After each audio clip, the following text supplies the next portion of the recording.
예, 오늘 출애굽기 42번째입니다. 요요 현상이라는 제목으로 말씀을 나누고자 합니다. 예전에 한참 금식기도원이 유행할 때 신학생들한테는 금식기도원이 너무 좋았습니다. 가면 돈이 많이 안 들습니다. 이 먹어야 되면 이 먹는 것 때문에 돈이 들기 때문에 금식기도원 가는 게 너무나 행복했습니다. 그러다 그 기도원의 음식의 이 틀을 깬 게 사랑의 교회 안성수양관인데 막 호텔식으로 밥이 나와요. 거긴 그래도 제가 다닐 때만 해도 상당히 좋았던 기억이 나는데, 그래도 기도는 금식기도원이다 해가지고 금식기도원을 많이 찾아다녔습니다. 이 금식기도원이 그때 막 완전 문정성시를 이룰 때인데, 기도원에 이제 이 제자들하고 같이 기도원에 올라가가지고 우리 청년부원들하고 같이 올라가서 기도를 하기 위해서 이 남양주 쪽에 금식기도원을 방문을 했습니다. 그날이 아마 우리가 2박 3일로 방문을 했었던 걸로 기억하는데, 뭐 방학도 아니었던 주중인데 엄청나게 사람들이 몰려 있었습니다. 그러다 보니까 숙소가 없었습니다. 숙소가 막 6인실, 막 2인실 이렇게 다 있었는데 다 차버리고 남아 있는 숙소는 본당밖에 없었습니다. 본당에 사람들이 밤에 집회 끝나면 이제 그냥 거기서 자고 또 그 다음 날 아침부터 집회를 하는 그런 형태였습니다. 참 그래도 너무 기뻤던 건 본당에 가면 돈을 안 냅니다. 6인실은 돈 내고 뭐 다 내는데 본당은 돈을 안 냈었습니다. 뭐 그 뒤로는 막 돈을 받기도 했는데 본당은 그냥 알아서 그냥 있는 매트 깔고 자라고 그렇게 했기 때문에 돈을 안 냈어요. 밤새 기도하는 사람들도 있을 거예요. 이제 뭐 본당에 자면 기분은 너무 좋습니다. 옆에서는 막 기도하는 소리도 들리고 막 그랬는데 저희들도 이제 기도를 하다가 잠을 자려고 하는데 본당이 떠나가는 엄청난 코 고는 소리가 들립니다. 그러니까 이게 누워가지고 있으면 그 소리가 막, 여러분들 아시죠? 이거보다 더 큰 본당인데 이게 웅웅 울리는 소리.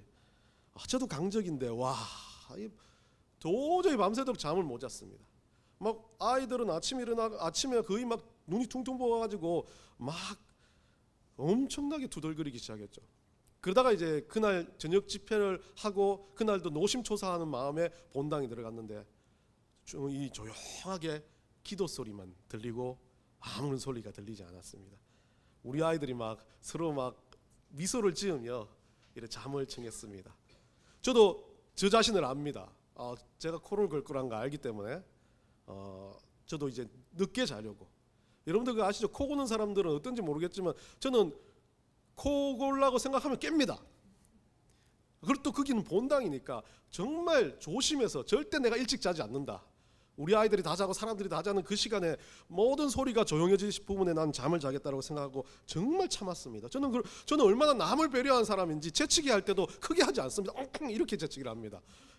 왜 남을 배려해야 되니까요. 견디고 견뎠습니다. 그리고 밤새 저는 완전히 잠을 설친 것처럼 여러분들 아시죠? 가수면 상태 혼나는 생각이 들면 깨고, 그렇게 열심히 밤새도록 저는 제 자신을 쳐서 복종시키고 아침에 일어났습니다. 저는 그냥 몸은 너무 찌뿌나고 잠을 한숨도 못 잔 것 같아가지고 너무 힘들게 이제 그렇게 마지막 날 집회를 오전 집회를 끝나고 나가려 하는데 뒤에서 아주머니들이 하시는 말씀이 어제 아래 이상한 사람이 고를 골고 갔더만 그리고 더한 놈이 왔다고 그렇게 이야기를 하더라고. 분명히 저는 모든 것을 포기하고 잠을 다 포기하면서까지도 그렇게 견뎠습니다. 그런데 차를 타고 가면서 물었어요. 저는 제가 아니라고 생각하고, 저는 안 잤으니까. 그 차를 타고 교회로 오면서 우리 청년들한테 물었습니다. 어젯밤에는 그 이상한 아저씨 때문에 잠 못 잤다 그러는데 어젯밤에 또 누가 코를 그렇게 골았는데? 라고 그러니까 싹 저를 쳐다보더라고요. 근데 저는 분명히 안 잤습니다. 분명히 안 잤. 전사님도 좀 골았어요. 이렇게 이야기하는데 그래도 뭐 코 고는 사람이 있었어요. 근데 더 중요한 게 있었다는 거예요. 누군가가 코를 곤 사람 말에 사람을 죽이는 듯한 이가는 소리가 있었다 그래요. 그래. 나는 안도의 한숨을 내쉬면서 그렇지. 나는 그래 열심히 했으니까 누군가 내 잘못이 아니야라고 생각하고 아마 차를 운전하는데 왜 안 물어보세요? 그러더라고요. 이가는 사람은 내가 아니니까 물어볼 이유가 없었는데 전사님이 이를 갈았어요. 코 골고 이 갈고 난리를 했다는 거예요. 여러분들 솔직하게 생각해 보십시오. 코 골고 이 갈고 난리를 하는 중에 그래도 그것만 참을 수, 그걸로 끝난 줄 알았어요. 그것만 참을 수 있었다 생각했죠. 야, 그래, 그래도 내가 너무 잘못했구나. 그러니까 근데 전사님 웃긴 거는 그 뛰는 놈 위에 나는 놈 있다고, 이 가는 것까지는 괜찮은데 방귀를 뀌는 놈이 있었다고 그렇게 이야기를 한 옆에 애가 한 명 이야기해요. 저보다 좀 멀리서 잤는데, 그러면서 내 옆에 자는 아가 저를 쓱 쳐다보는 거예요. 그건 아니다, 진짜 그건 아니다, 그건 아니다 라고 이야기하니까 그 친구가 학생, 우리 청년회장이었거든요. 밤새 뿡뿡거렸어요. 뭐 거기 없는데 왜 밤새 뿡뿡거리고, 내가 그렇게 막 이야기하면서 웃으면서 돌아왔는데, 저는 그때까지도 인정하지 않았습니다. 제가 왜, 솔직히 그건 생리현상인데 밤에 계속 한다는 그거는 뭐 몸에 이상이 있거나 아예 그 안이 썩었거나 그랬을 거라 생각하는데, 제가 요즘에 해결하면서 어느 날 그날 제가 낀 게 맞구나라는 생각을 합니다. 밤에 자면서 밤을 낀다는 건 상상이 안 되는데 유전적인 건지 딸이 그렇게 하더라고요. 우리 딸이 자면서 방구를 끼더라고. 그렇구나, 나도 그런 사람이구나 라고 생각을 하면서 돌아오는데, 그러다가 어떤 사람 이야기를 들었습니다. 진상 보존의 법칙이란 거. 코고는 처음에 진상이 가니까 더 한 놈이 와서 진상을 보존한다라는 그런 이야기. 뭐 이게 예전에 뭐 도라이 뭐 보존의 법칙 뭐 이런 이야기를 하면서 하는데, 진짜 진상 보존의 법칙은 있는 것 같습니다. 그래서 여러분도 꼭 아셔야 돼요. 늘 하시는 말씀 있잖아요. 진상이라고 손가락질하지 마세요. 진상이 간자리에 누가 진상이 됩니까? 자기가 진상이 돼요. 여러분도 아니라고 그렇게 생각하지 마세요. 제가 딱 볼 거예요. 다음에 제가 코를 안 골면 누군가 여기서 골 거예요. 제가 방귀를 안 뀌면 누군가 낄 거란 말입니다. 여러분, 이 보존의 법칙이라는 게 요요 현상의 주 요체입니다. 질량 보존의 법칙에 의해서 요요 현상이 일어난다고 이야기하고, 운동 보존의 법칙에서 요요 현상은 일어난다고 합니다. 그게 뭐 자이로스코프라는 사람이 이 뭐 요요라는 걸 가지고 장난감을 가지고 시작했다 해서 뭐 요요라고들 이야기하지만, 요요 현상의 가장 기본적인 것, 무언가가 없어지면 그것을 채우려고 하는 현상이 더 강렬하게 일어난다는 거죠. 그래서 우리가 다이어트 때 요요 현상 이야기를 많이 합니다. 저도 요요가 아닌 완전 폭발적으로 늘어나기 시작했습니다. 다이어트를 안 했는데 빠졌다가 늘어나니까 보시죠, 단추가 안 맞아요. 그래서 이걸 펼까 열까 하다가 좀 펴고 이렇게 하반까지 힘 엄청 주다가 참았는데, 여하튼 이 요요 현상이란 건 무언가 잘못이 있고 무언가 힘든 것이 있었다면 그것 자체를 없애려고 했을 때 그 없앴던 요소가 확 더 강렬하게 나타나는 건데, 이 요요 현상은 긍정적인 부분에 쓰지 않습니다. 뭐 몸무게 늘어난다든지 다른 부분들 아주 부정적인 부분에 많이 쓰여지는 게 요요 현상이라는 겁니다. 오늘 여러분과 말씀을 나누고자 하는 요체는 진상 보존의 법칙처럼 이 요요 현상에도 보존의 법칙이 일어나는 건데, 어떤 보존입니까? 죄에 대한 문제입니다. 죄는요, 우리가 그 죄를 위해서 싸우지만 않으면 어느 순간 그냥 가만히 있을 때, 민감하지 않는 순간 더 큰 죄들이 우리 가운데 쏟아지게 되어 있습니다. 죄의 유혹이란 건 단순히 우리가 그거를 이겨내려고 몸부림치지 않는 순간 요요 현상처럼 더 크게, 더 강하게 우리를 파묻게 된다는 것을 보게 됩니다. 오늘 이스라엘 민족들이 그 죄 요요 현상에서 어떻게 주님의 메시지 가운데 반응했고, 그 요요 현상을 떠나기 위해서 주님은 어떤 명령을 하셨는지를 오늘 본문에서 우리가 찾아볼 수 있습니다. 본문을 보면서 이 죄의 요요 현상이 일어날 때 우리가 대처해야 되는 것, 그리고 그 대처법을 통해서 우리가 어떻게 또 주님 앞에 해야 되는지를 알아보려고 합니다. 좀 중요한 말씀입니다. 우리가 한 번은 깊이 생각해보고 우리 삶을 되돌아 봐야 될 말씀이니까 지겹더라도 눈을 똑똑히 뜨고 고개를 들고 말씀을 들으시면 좋겠습니다. 1절을 봅시다. 1절을 보면 뭐라고 되어 있냐면, 이 죄가 이스라엘 민족들이 이제 여호와께서 그 앞쪽 이야기는 여러분들 아시죠? 이제 시내산에서 모세가 율법을 갖고 내려왔을 때 이스라엘 민족들이 뭐 했습니까? 금송아지 우상을 만들었습니다. 이제 그거에 하나님이 엄청 분노를 했고 모세가 기도해서 확 다 죽여버리는 진멸을 면하게 되는 그런 장면이었습니다. 그러자 이제 그러고 난 뒤에 여호와께서 이제 모세에게 말을 합니다. 뭐라 그럽니까? 그런 일들이 있고 난 다음에 우리 하나님께서 너는 내가 애굽 땅에서 인도하여 낸 백성과 함께 여기를 떠나라라고 말씀하십니다. 예, 앞에 안 나옵니다. 뒤에 사람이 없기 때문에 앞으로 아무리 보지 말고 주보로 보십시오. 말씀은 떠나라라고 말씀하십니다. 금송아지를 만들었던 그들은 어떤 상황이었습니까? 죄를 짓기 위해서 그런 게 아니라 그 사람들은 죄가 아니라고 생각합니다. 금송아지는 자기들의 관습적인 습관이었어요. 여러분들 그냥 단순하게 했던 습관적인 행동들이 그대로 나타났고 그게 죄인 줄도 몰랐는데 어느 순간 이것이 넘쳐나니까 죄라고 생각하지 않은 일들을 내가 막 저지르고 있는 겁니다. 그런 상황이 됐을 때 우리 하나님은 진멸을 면하되 그들에게 시내산을 떠나라고 명령하시는 거죠. 그럼 꼭 왠지 그냥 단순하게 하나님이 막 그거 잘못했으니까 얘들을 벌칙을 줘서 떠나라는 것 같지만 이건 하나님의 가장 중요한 법칙 중에 하나입니다.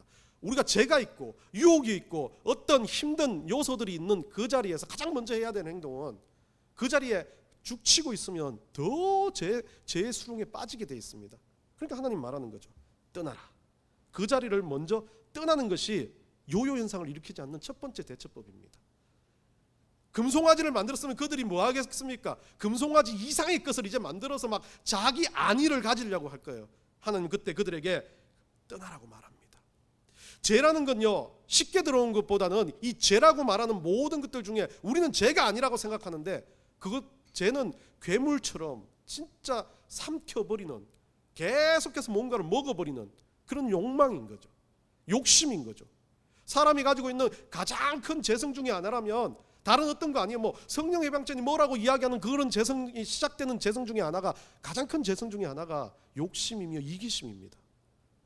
그러다가 어떻게 시작해요? 욕심이 시작되면서 계속해서 삼키기 시작해요. 물질을 벌기 위한 욕심, 사람들을 위해서 내가 명예를 지키기 위해서 욕심을 부리는 거. 내가 내 자존심을 가지고 욕심을 부리기 시작하면 그때부터 뭐가 시작됩니까? 자존심을 지키기 위해서 무언가를 끌어삼키기 시작해요. 그러면서 그게 처음엔 죄가 아닐지 모릅니다.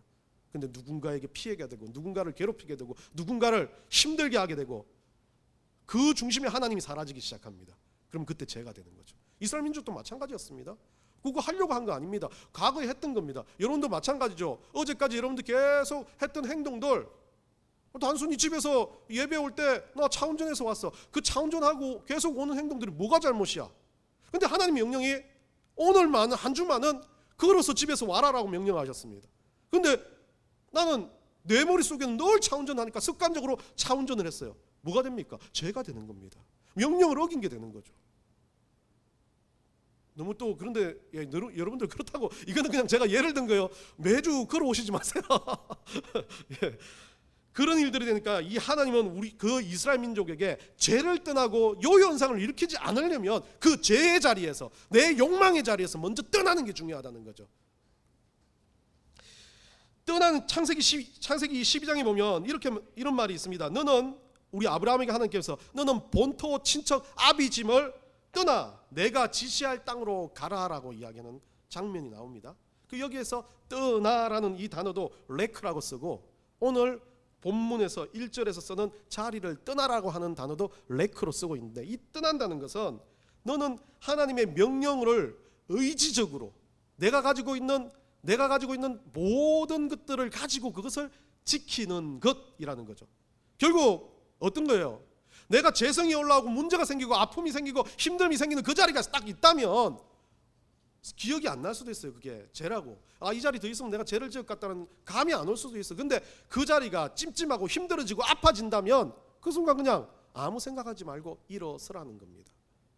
예전에 우리 사랑교회 청년 중에 하나가 그렇게 말합니다. 저는 술에 대해서 별 그렇게 생각하지 않습니다. 근데 그 친구가 대학부 신입생이 되니까 술자리를 많이 가게 됩니다. 그래서 술자리에서 앉아가지고 이야기할 때 옆에 한 친구는 너무 술을 잘 마시는데 순교회인입니다.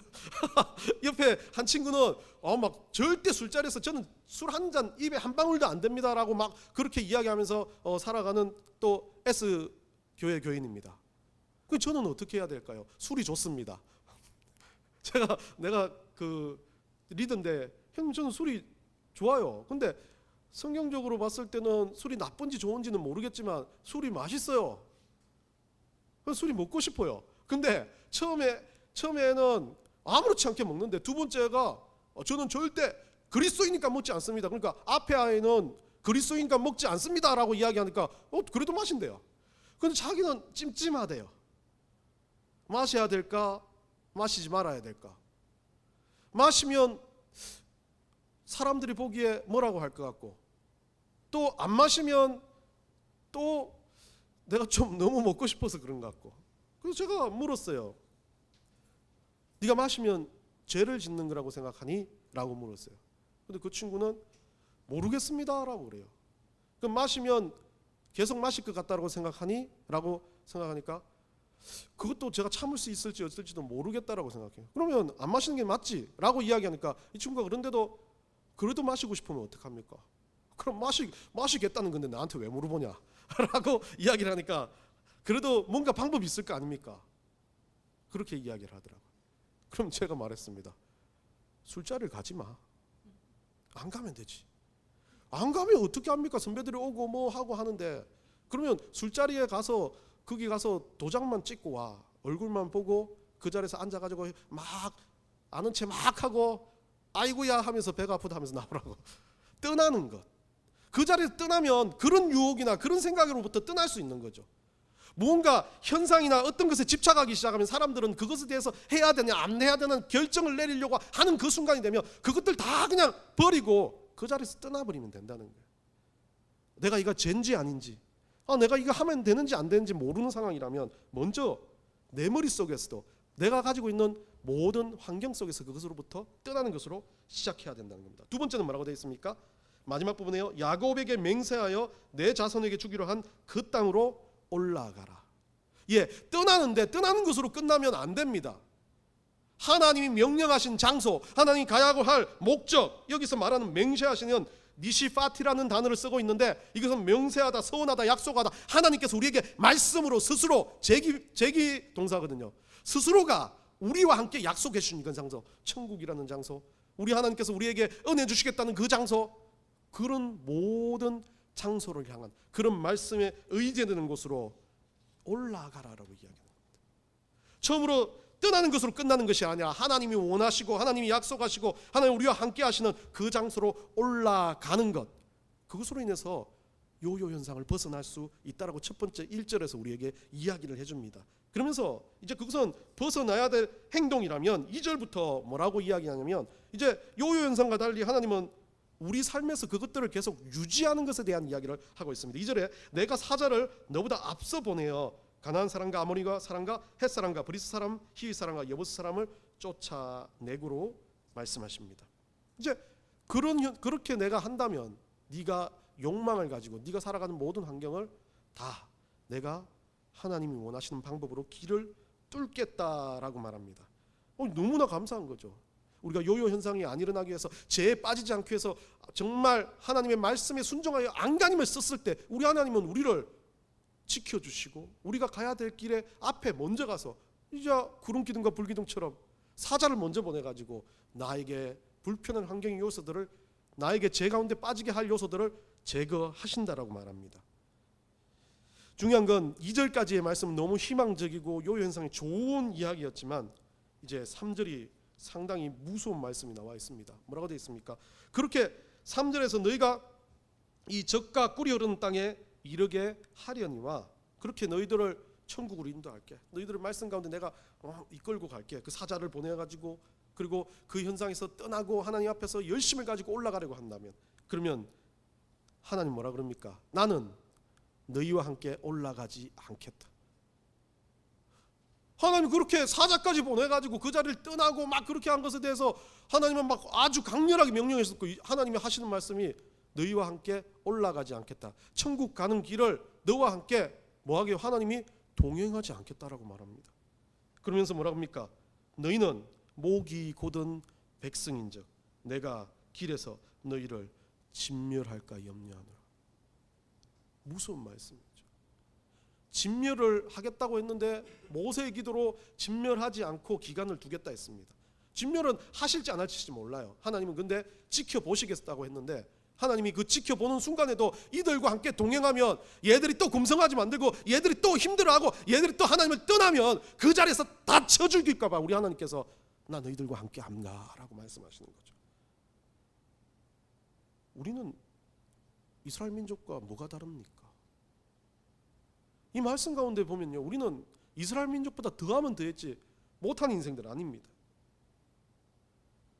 막 예배 나와서 말씀 듣는 거, 예, 좋아요.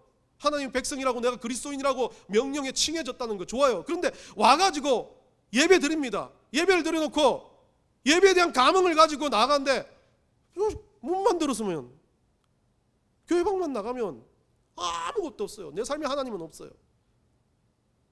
그냥 살아왔던 그대로 똑같은 방식 그대로 하나님 내 중심이 되지 않고 내가 내 중심이 돼서 살아가는 모든 것들, 영광 돌린다고 말은 잘합니다. 찬양하면서 그 찬양 고백은 잘합니다. 근데 그 고백이 우리 삶에서 이루어집니까? 저도 마찬가지예요. 그렇게 찬양하고 나가면 집에 가면 분노도 내고 짜증도 내고 그 순간 하나님이 없어요. 내 삶의 내 중심이 내가 되어버리고 하나님 없이 살아가는 게 일주일의 대부분의 시간입니다. 그래놓고 우리는 뭐라고 말합니까? 교회 들어오면 거룩하신 하나님, 전능하신 하나님, 하나님이 우리의 주인이라고 고백해놓고 삶의 모든 요소에서는 내가 주인이 돼서 살아놓고 돌아와서는 또 하나님이 주인입니다. 또 살아갈 때는 하나님이 내 삶의 주인에서 좀 빠져주세요. 하나님이요, 참 이스라엘 민족과 똑같이 우리도 그런가 하신다는 거죠. 꼭 그런 거예요. 제가 안 봐도 알지 않습니까? 방에 문 잠가놓고 아들이 들어가 있으면 얘는 100% 오락한다, 100% 게임한다. 그런데 그거 막 문 따가지고 들어가서 머리 때리면서 오락하지만 우리가 그렇게 하지 않지 않습니까? 알고 있어요. 야, 기다릴게. 오늘만 오락을 좀 줄여. 오늘만 조금 덜 했으면 좋겠어. 아니, 한 번이라도 하나님 생각하고 한 번이라도 말씀 보고 한 번이라도 공부 조금 더 했으면 좋겠어 라고 하는 부모의 마음은 그런 거죠. 그 옆에서 지켜보고 있으면요, 처음에는 나 이해할 거야, 너 오락하는 거 다, 제가 그래요, 게임하는 거 다 이해할 거야 라고 탁 앉아보고 있으면 이 캐릭터 막 물어봐요. 속에 부글부글 끓어온 걸 누르면서 물어봐요. 아, 얘는 뭐 총알을 쏘는구나, 얘들 뭐 하는구나 물어보는데 어느 순간 시간이 한 20분 정도 지나가면 이제 끝내고 공부해야 되지 않아? 라는 마음이 올라오기 시작하는 거죠. 우리 하나님 보시기 어떻겠어요? 우리가 살다 보면 얼마나 하나님 마음이 막 우리 경상도 사람 말로 디비지겠어요. 막 옆에서 막 수천 번 수백 번 때리 패고 싶을 거예요. 하나님 그 마음 아신다는 거예요. 그래서 이스라엘 민족과 동행 안 할게. 나 동행 안 해. 나 너희들과 동행 안 하는데 그래도 난 너희들을 신뢰해. 그래도 난 너희들을 내가 진멸해 죽일까 봐 너희들과 동행하진 않겠지만 뭐라 그럽니까? 오늘 4절에서요. 너희들의 행동을 볼 거야 라고 하니까 이스라엘 백성들이 어떻게 행동합니까? 4절에 백성이 이 준엄한 말씀을 뭐합니까? 뭐라고 되어 있습니까? 듣고 그 다음 단어요. 슬퍼하여 한 사람도 자기 몸을 단장하지 아니하더라. 이 문제가 어디 때문에 일어났습니까? 이스라엘 민족에게 이 문제가 뭐에 때문에 일어났습니까? 금송아지를 만든 가장 주요 이유가 뭐였습니까? 장신구였습니다. 애굽에서 나올 때 이들은 장신구를 가지고 금 장신구였으니까 그 금을 녹여가지고 송아지를 만들었습니다. 그 금송아지는 풍요와 신, 능력, 권능을 상징한다 그랬습니다. 그러면 자기들이 가지고 있는 이 장신구는 뭐였습니까? 이 장신구들이 가지고 있는 의미는 보호의 의미였습니다. 성결의 의미였고 그 금이라는 그 믿음이나 단장의 의미였습니다. 그래서 오늘 이 단장이라는 단어를 에드요라는 단어를 쓰고 있는데 꾸미다, 장식하다는 쓰고 있는데 원래 유래한 명사는 아디라는 명사인데 여기다가 명사예요. 그냥 거기에다가 전미사 하나 붙여가지고 썼는데 그의 장신구, 그의 장식품이라는 뜻입니다. 그의 장신구, 장식품을 뭐합니까? 이제는 절대 달지 아니하였다라는 겁니다.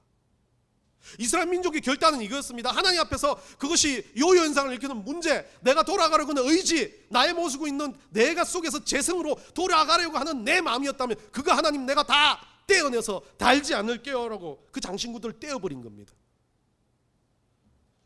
TV TV 프로그램에 나오면 보면 예전에 뭐 드라마인지 모르겠어요. 제가 기억이 나는 장면 중에 하나가 이 여자 뭐 아이들끼리 막 이렇게 뭐 미팅을 나가기 위해서 준비를 하는 자리에서 한 여자 아이가 그럽니다. 막 목걸이 하고 이렇게 치장을 하니까 한 여자 아이가 귀걸이를 딱 하니까 옆에 이제 경상도 여자 아이였는데 이건 뭐야? 그러니까 포인트 그러더라고요. 포인트는 뭔데? 이 포인트가 중요하다는 거예요. 이 포인트가 나를 가장 예뻐 보이게 한다라고 말하면서 이 귀걸이하고 이 장식품들을 보여주더라고요. 여러분은 장식품을 할 때 어떻게 합니까? 저는 장식품을 전혀 하지 않는데 이 여자분들은 장식품을 할 때 우리 교인들도 장식품을 잘 안 하네요. 다들 장식품이 없네요. 어떤 분들은요 막 어디 갈 때 보면 막 주렁주렁 막 이런 거 열심히 하지 않습니까? 그리고 전에 보니까 막 손에도 막 이 래퍼들 아이들을 보면 막 하면서 이렇게 돼 있다는데 저는 잘 몰랐는데 이 여성에게 장식품이 이 특히 귀걸이 같은 거, 예, 보면 뭐 그냥 목사가 뭐 그런지 모르겠어요. 우리 와이프를 할게요. 귀걸이를 하니까 그럼 사줘야 되는데 큰일 났네. 귀걸이를 하니까 예뻐 보이더라고요. 왜? 이게 반짝반짝 튀니까 평소 안 보던 것도 한 번 더 보게 되더라고요. 그런 것 같아요. 귀걸이를 하는 건 뭔가 장식품을 한다는 건 누구한테 그 의지는 내가 예뻐 보이는 것도 있고 누구한테 이것을 보여줌으로써 그 말대로 포인트 그걸 보면서 와, 저 사람 귀걸이 예쁜 거 했네라는 걸 보여주겠다는 마음이죠. 그 마음속에 뭐가 있습니까? 나를 더 장식하고 나를 더 예뻐 보이게 하고 나를 더 잘나 보이게 하고 명품 귀걸이를 하면 내가 좀 괜찮게 사는 것처럼 보여주고자 하는 사람의 욕망이 들어가 있는 거죠. 장식품에. 그 장식품은요 이스라엘 민족들은 다 떼어내기 시작합니다. 하나님 앞에서 그들이 이전까지 해왔던 그런 모든 장식품을 다 떼어내버린 겁니다. 우리로 말하면요 이 장식품은요 죄를 만드는 요소들입니다. 분노고 짜증이고 질투고 좌절이고 자존심이고 남들보다 가지고 하는 모든 욕망들을 주님 앞에서 하나하나 떼어내버린 겁니다. 그러면서 이스라엘 민족들이 그렇게 떼어내버리니까 우리 5절에서 하나님 뭐라고 말씀하십니까? 여호와께서 모세에게 이르시기를 이스라엘 자손에게 이르라 너희는 목이 곧은 백성인즉 내가 한순간이라도 너희 가운데 이르면 너희를 진멸하니 너희는 장신구를 떼어내라. 예, 장신구를 떼어내었습니다. 요요현상을 안 일어나기 위해서 지금 죄 가운데 싸우면서 이게 죄가 될 거라고 생각하니까 다 떼어내는데 하나님 뭐라 그래요? 그들 앞에 떼어내는 그들 앞에서 또 다시 명령합니다. 떼어내라. 그리고 뭐라고 말합니까? 그리하면 내가 너희에게 어떻게 할 것인지를 정하겠노라. 정말 우리 하나님은 그 장신구를 떼어내는 그 백성들에게도 그 행동을 시작하는 것 그것도 중요하겠지만 그 행동을 어떻게 해요? 꾸준하게 내가 하나님 앞에서 어떻게 그 죄와 싸우면서 살아야 될지를 보여달라는 거예요. 그러면 우리 하나님이 결정하고 정하겠다. 지금은 너희와 동행하지 않겠지만 지금 너희와 내가 같이 하지 않지만 너희들이 장신구를 떼어내고 하나님 앞에 슬픔으로 가슴을 찢으며 죄와 싸울 때 내가 너희와 동행할 어느 순간인 내가 정하겠노라고 말씀하시는 겁니다. 6절에서요 이스라엘 민족은 뭐합니까? 그때부터 그 호렙산에서부터 그들은 절대 장신구를 하지 않고 떼어내고 그렇게 살아가는 겁니다. 아무리 값비싼 귀중품이라 할지라도 우리가 살아가는 세상에서는요 그것들 쌓고 쌓는다 하더라도 누구한테 보여준다 하더라도 우리의 만족감은 있을지 모르겠지만 우리 하나님 말하는 젖과 꿀이 흐르는 가나안 땅을 들어가는 요소는 아니라는 겁니다. 그게 쌓이고 쌓이는 순간 어느 순간 그것들로 인해서 우리 하나님으로부터 멀어지기 시작한다면 그것보다 더 지독한 요요는 없다는 거죠. 우리 삶에 있는 많은 장신구들 우리는 얼마나 떼어놓기 위해서 노력하십니까? 내가 가지고 있는 내 욕망과 내 생각이 아니라 하나님의 생각을 채우기 위해서 여러분은 얼마나 노력하고 계십니까? 작은 것부터 시작하셔야 됩니다. 예배 시간이 결단하고 예배 시간이 그냥 단순하게 찬양 같은 것으로 끝내는 게 아니라 그 찬양의 가사가 가슴에 들어와야 되는 거죠. 그리고 여러분 삶이 시작할 때마다 우리 하나님을 바라볼 수 있어야 됩니다. 그거 유지하기 위해서 어떤 분들은요 매 순간 찬양을 틀어놓고 그 찬양의 가사를 흥얼거리려고 노력합니다. 아침마다 말씀 보기 위해서 노력합니다. 누군가에서 막 미움이 아니라 긍정적이고 그들을 위해서 기도해 주기에 노력합니다. 그런 노력들 왜 하는 겁니까? 아무런 의미 없는 노력들과 같은 그 노력들이요, 하나님은 그것을 가지고 재요요 현상을 이길 수 있는 힘이고 시작이고 틀이라고 말합니다. 우리는 다시 한번 생각해야 됩니다. 호렙에서 우리 하나님 만났던 그 호렙산으로부터 그들이 장신구를 버렸듯이 오늘 여러분이 결단하는 이 시간부터 여러분이 가지고 있는 욕망의 장신구를 버렸다면 이제 오늘부터가 시작인 겁니다. 그리고 오늘부터 살아가는 모든 삶이 우리 하나님이 원하시는, 우리 하나님이 요요 현상으로 빠지지 말라고 명령하신 그 명령을 지키는 출발점임을 기억하고 살아드시길 간절히 원합니다. 고린도후서 5장 17절, 우리 주보 앞쪽에 있습니다. 한번 우리 다 같이 읽어보겠습니다. 시작. 그런즉 누구든지 그리스도 안에 있으면 새로운 피조물이라. 이전 것은 지나갔으니 보라 새 것이 되었도다.